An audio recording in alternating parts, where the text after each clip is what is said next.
Two most destructive tornadoes, take a look, started in northeast Arkansas before heading toward and hitting Mayfield and Dawson Springs and even Bowling Green. We have team coverage in each of those communities for you right here tonight.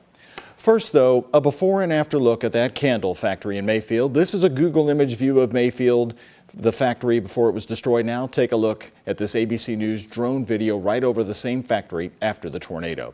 Shay McAllister is there, still covering this factory story in the late afternoon briefing about survivors. She joins us live with the new details coming out about this. Shay?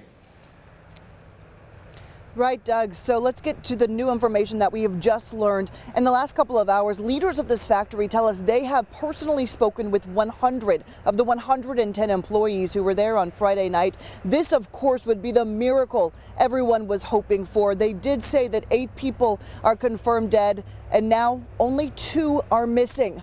That's why the search efforts are still underway here at the factory site. Today, we got the first look since Saturday on exactly what's happening there. Military police have the Mayfield candle factory under 24-hour surveillance, but 60 hours into the search operation, we were given access beyond the roadblock, finding first responders, cadaver dogs, and heavy machinery hard at work. In just a few hours, the site has changed dramatically. Officials here leading the operation tell us that they have searched more than half of the factory.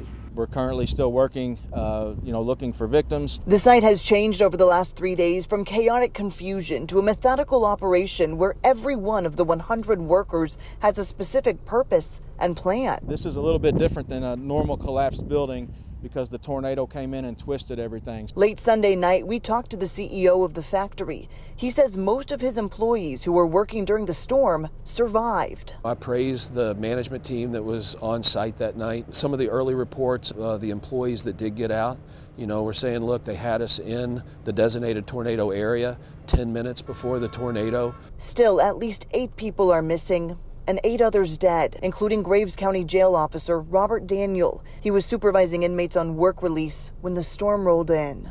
Inmate told me that the last they seen of Robert was he was making sure that they were safe.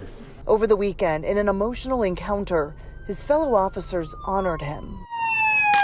Back at the site, the search for signs of life is still underway. The team in charge not yet ready to call this rescue mission a recovery. And right now, Kentucky Governor Randy Beshear has asked the Kentucky State Police to verify those numbers, working through the list of the 100 employees to make sure they all are alive and also verify the 8 dead and 2 missing. Of course, we're going to stay on this. The newest development actually coming up within the hour when we will be back on that factory site. They're holding another press conference. Doug, I'll be back here at 11 with the newest details. Live in Mayfield, I'm Shay McAllister, WHAS 11 on your side.